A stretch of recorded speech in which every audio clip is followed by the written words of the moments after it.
이준석이 한마디 했는데 윤석열은 국힘 입당 때부터 나를 너무 싫어했어요. 나 건드리지 마. 요런 태도는 이준석에게 어울리지 않는 태도인데 그렇죠. 이거는 후달렸다는 얘긴데요. 우리 이준석 개혁신당 대표께서 공식 석상에서 이런 입장을 밝힌 것은 이번이 처음이다. 갑자기 김소연 변호사는 기자들 앞에서 이준석이 몸통이다. 좀 전에 기사가 하나 떴는데 예예예. 오전입니다. 예. 이준석이 한마디 했네요. 뭐라고 또 개소리를 했습니까? 압수수색 하고 나서 되게 조용했었는데 그동안. 조용했었는데 네. 오늘 한마디 했습니다. 예. 윤석열은 응? 국힘 입당 때부터 나를 너무 싫어했어요. 그래서 공천에 윤석열과 공모했다는 걸 국민들이 얼마나 믿겠어요. 아마 국민들은 이거 안 믿으실 거예요. 무슨 소리야? 믿을 것 같은데? 다 믿을 것 같은데? 그리고 이런 얘기도 했습니다. 김건희 특검, 내란 특검 전방위적으로 성과를 내려고 매진하겠지만 그 딴 거 하지 말고 윤석열하고 김건희 혐의 입증에 매진했으면 좋겠어. 나 좀 살려주세요. 공천 이런 거 뒤지지 말고 웬일이래? 윤석열 김건희 때려잡는데 좀 집중해. 나 건드리지 마. 뭐 이런 취지로 얘기를 했습니다. 이상하다. 네. 요런 태도는 이준석에게 어울리지 않는 태도인데. 그렇죠. 늘 당당하고 늘 떳떳한 항상 공격적이고 수세적으로 뭔가 발언하는 사람이 아니잖아요. 그렇죠. 근데 되게 특이하다. 이거는 후달렸다는 얘긴데요. 지난 압수수색에서 뭔가가 나왔을 가능성도 있고요. 네. 뭔가가 나왔고 본인이 가지고 있는 게 아직도 있을 수 있다라면 저렇게 얘기하는 건 특검에 저 수사협조 잘할게요. 아하. 윤석열, 김건희에만 집중해 주시면 제가 알고 있는 걸로 다 도움을 드리겠습니다. 이런 얘기를 하는 걸 수도 있다 해석이. 예. 저는 그 가능성이 굉장히 높아 보이네요. 왜?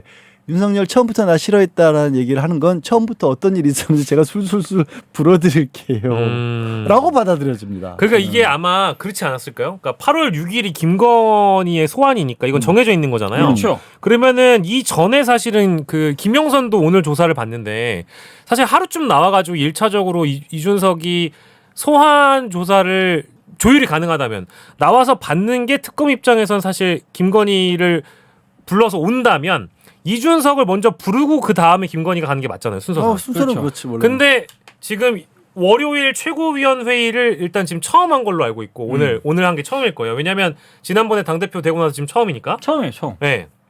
첫 입장 밝힌 거예요. 그러면 아마 그 사이에 어간에 압수수색 뭐가 당하고 있었을 나서 것 같아. 특검이랑 뭔가 조율을 했나 보다. 아니 그리고 오늘 되게 웃긴 게 저는 일정 조율을. 두 가지 장면이 빵 터졌거든. 김영선이 오늘 소환 조사 받으러 갔잖아요. 네. 그 들어가기 전에 봤어요? 나 영상을 끝까지 못 봤는데 시간 때문에 네. 차트로 차트요? 차트를 만들어 와가지고 앞에 들어가기 전에요? 설명을 해. 강혜경이 범죄 사실이 훨씬 18가지가 된다. 강혜경 씨가 나쁜 사람이다 이거야. 그거를 막 설명을 해. 기자들 앞에서요? 본인이? 근데 또 갑자기 김소연 변호사는 네. 명태균 전 변호사였잖아. 네. 갑자기 기자들 앞에서 네. 이준석이 몸통이다. 이 지금 개판입니다. 야, 각자가 이제 폭탄을 막 떠넘기기 위해서. 그러니까 어떤 식으로든 밀려고 하고 이준석이 지금 윤석열이 자기를 싫어했다는데 윤석열 너도 만만치 않게 싫어했잖아. 당대표 시절에 갑작스럽게 입당했다고. 그럼요. 자기도 모르는 사이에 그랬다고. 진짜네. 그리고 이제 김영선 얘기하면 거기에 와가지고 한 얘기가 진짜 한심한 얘기인 게 그때 당시에 자기가 국회의원이고 뭐 대통령 당선되었던 사람들이고 그러면 그 사람들이 정치적으로 자기 어떻게 보면 자기가 국회의원 하기 위해서 노력한 게 뭐가 잘못이냐는 식으로 얘기를 한 거야. 근데 지금 특검이 킬링필드를 만들고 있대. 그래서 킬링필드요? 야 킬링필드는 노상원이 때문에 죽어나가려고 했던 사람들이 아찔해하면서 했던 그렇죠. 얘기야. 네. 야, 이거 이제 얘기가 좀 재밌게 돌아가네요. 지금 이제 공천농단 관련돼 가지고는 김영선은 그러면 지금 강혜경 씨를 저격했잖아요. 그렇죠. 그리고 명태균도 강혜경을 저격했어요. 그렇죠. 근데 명태균은 그 자리에서 강남구청장 공천권 관련해서는 또 권성동을 거론해요. 명태균은 이준석의 이름을 올려서 뭐 특별한 혐의가 있다라는 식으로 앞에 나와서 발언을 한 적이 없어요. 그러니까 지금 명태균 쪽에서는 이준석과 자신을 공동 운명체라고 인식을 하고 있거나 이준석을 특검 수사의 대상으로 거론하진 않는 것 같아요. 그렇죠. 그래서 외부에 하나의 적을 공동의 적을 둔 게 강혜경이나 권성동이나 윤석열, 김건희까지는 공동 전선이 형성이 된 것 같아요. 김영선과 명태균에게는. 근데 아니, 이준석은 또 아니야. 그렇죠. 야, 아니, 이거 재밌게 돌아가네. 명태균하고 김영선은 처음부터 다 강혜경 씨에게만 다 미는 걸 맞아요. 꾸준히 하고 있어요. 근데 그거를 김영선이 그렇게 차트까지 나와서 만들 게 아니라 도대체 왜 국회의원 세비를 절반을 반띵해 줬냐. 도대체 왜 명태균이라고 하는 그냥 민간인을 사무실에 실세처럼 앉혀서 두고 있었고 그 앞에서 거의 막말을 퍼부는데도 불구하고 고개 조아리면서 듣고 있었냐. 그거 우리가 다 녹취까지 다 제가 들었잖아. 봤을 때 들어가기 전에 뭐 차트 해가지고 기세등등하게 들어갔잖아요. 예. 자, 특검 떡수, 들어가면. 예. 윤상현, 예. 김태효, 그 대통령실에 있었던 선수들 조태영 다 불고 나왔어요. 다 몰고 나오죠. 근데 제가 봤을 때 그들보다 예. 증거라든가 이런 게 많이 확보가 돼 있는데 김영선 공천 관련이거든. 자, 이제 들어갈 때 기세 좋게 들어갔지만 나올 때 그리고 나와서 이제 특검에서 이제 또 브리핑 할 겁니다. 언론에 흘리고 예. 전혀 다른 얘기가 나올 수 있다. 그렇죠. 예. 이번만 하더라도 윤석열 측에서는 윤상현이 얘기한 거 거짓말이다. 그럼 라고 서로 입장이 달라지잖아요. 네. 윤상현은 윤석열 얘기를 꺼냈고 확인 전화까지 받았다. 김영선 좀 해줘라. 이걸 확인 전화를 받았다. 그렇죠. 중간에 장자원이 껴있지만 그 진술이 거짓말이라고 또 윤석열 쪽에서는 떠들어대고 있잖아요. 네. 한때 윤상현은 윤 어게인의 원탑이었어요.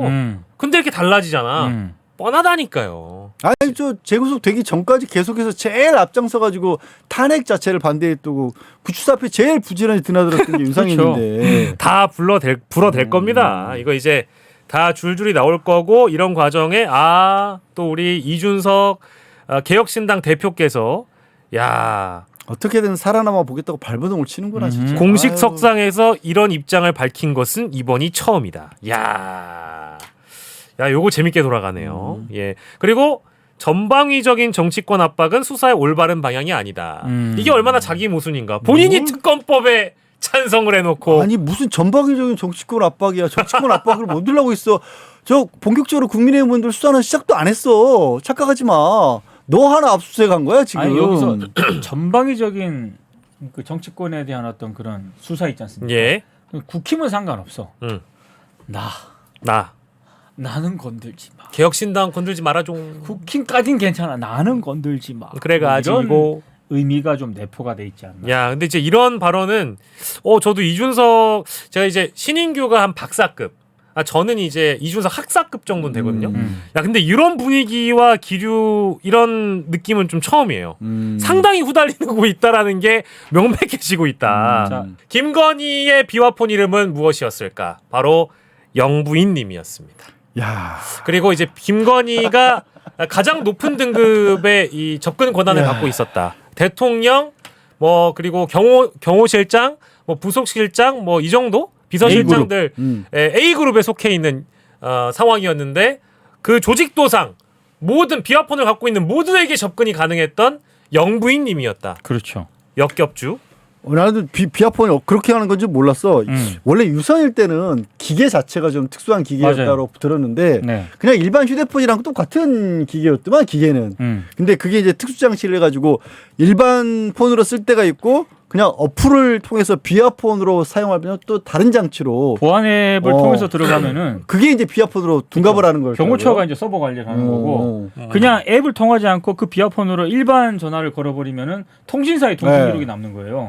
그런 시스템이었더라고요. 네. 원래 그러니까 그때 노무현 전 대통령 그때감에도 휴대전화로는 비아폰이 안 됐었고 청와대에 있는 유선전화만 비아폰으로 썼다라고 하더라고. 그래서 그 특별하게 지역이 있는 곳에 그 비아폰이 설치된 곳에만 가서 장치를 써야만이 그게 가동이 됐었는데 그렇죠. 이제 그 사이에 이제 유선에서 다 무선으로 넘어오면서 이제 우리 스마트폰에도 비아폰 기능을 할 수 있게끔 만들어 놓은 거죠. 네. 그래서 그게 비아폰이었더라고요. 그러니까 그렇게 많이 나눠줬던 거야 여기저기 생각해 보니까. 들어가서 앱을 누르면 조직도가 펼쳐지고 조직도에 있는 직함이나 이름을 누르면 글로 연결이 되는. 바로. 네. 근데 편하긴 그것도 편하겠다. 이제 B나 C 그룹에 이제 속해 있는 그 사람들은. 비아폰 당사자들은 굉장히 제한돼 있는 그렇죠. 거고 A 그룹에 속해 있는 사람들은 다 통화를 할 수 있었는데 거기에는 이제 대통령. 5사람인데 거기 들어갔다는 거죠. 김건희가. 이거는 공식적으로 V0였던 거 확인이 된 거예요. 그러니까 그렇죠. 근데 김건희가 그러니까 뭐냐 이거예요. 대통령인 거지. 아니 봐봐. 가장 대빵이 대통령이고 그 대빵이 전화를 할 수 있잖아. 근데 내가 봤을 때 A그룹 5명 중에서도 윤석열은 서열이 2위였을 거야. 김건희가 나야. 이거 이렇게 하고 임성근이 살리라고 이 자식아. 맞아. 그랬을 거야. 그러니까 최혜병 특검에서 지금 김건희 비화폰의 실물과 기록을 받아온 거, 내역을 받아온 거 아니겠습니까? 그러니까 그래서 약간 흘러드는 게 이게 그날 당일날 일반 전화로도 전화를 했다는 거 아니야. 그쵸. 네, 맞아요. 나는 그 생각도 드는 거야. 그럼 이 폰을 들고 막 비아폰으로 연락을 하다가 갑자기 이제 또 생각이 났고 했는데 어플 섞여가지고 아 잠깐만 이거 내가 이걸로 비아로 바꿀게 잠깐만 기다려 끌어봐 하고 다시 걸고 이런 거 있었던 거 아닐까? 분명히 그랬을 것 같아요. 분명히 본인들도 헷갈렸을 거고 아마 경호처 서버하고 통신사를 다 털고 있는 중입니다 지금. 그리고 이제 김건희 개인 전화도 있지만 건희2도 있잖아요. 있죠. 그러니까 뭐 건희2가 있다는 건 3가 있을 수도 있잖아요. 그렇죠. 그러니까 이런 식으로 생각을 해보면 김건희가 썼던 휴대전화는 개인 전화 A와 개인 전화 세컨폰 B가 있을 수 있고 비화폰이 있고 건희2, 3가 있고 이러면 김건희가 했던 통신 수단을 다 조사해봐야 돼요. 너무 많은 거지. 아니 난 좀 뜬금없는 그게 궁금점 간 게 비화폰을 우리는 그런 식으로 사용을 했다라면 이거는 해킹 안 당했을까 싶은 당할 수 있죠. 생각이 들어요. 네. 그러니까 왜 저렇게까지 막 비화폰을 남발해서는 안 되는 이유 중에 하나가 보안의 최고 등급으로 그럼요. 사용을 해야 되니까 정말 국가에 필요한 극비 사항만을 연락을 하라고 한 거고 그래서 인원도 제한을 했을 텐데 이걸 이놈저놈 다 나눠주고 뭐 최상목이 그랬던가? 저도 있더라고요. 그럼 뭐 검찰총장한테도 막 주고 이랬던 거 아니야. 심우정한테도 주고 그 다 누구랑 통화했겠어요. 그러니까 그러다 보면 정보는 비밀은 많이 돌리면 새 나갈 수가 있어요. 당연하죠. 이것도 그래서 대한민국 지난 3년 동안 그냥 대통령실도 도청 그냥 대놓고 해라고 도청을 해도 미국이니까 뭐 선의의 도청이고 아니면 그런 걸 수도 있어요. 영부인님으로 돼 있잖아.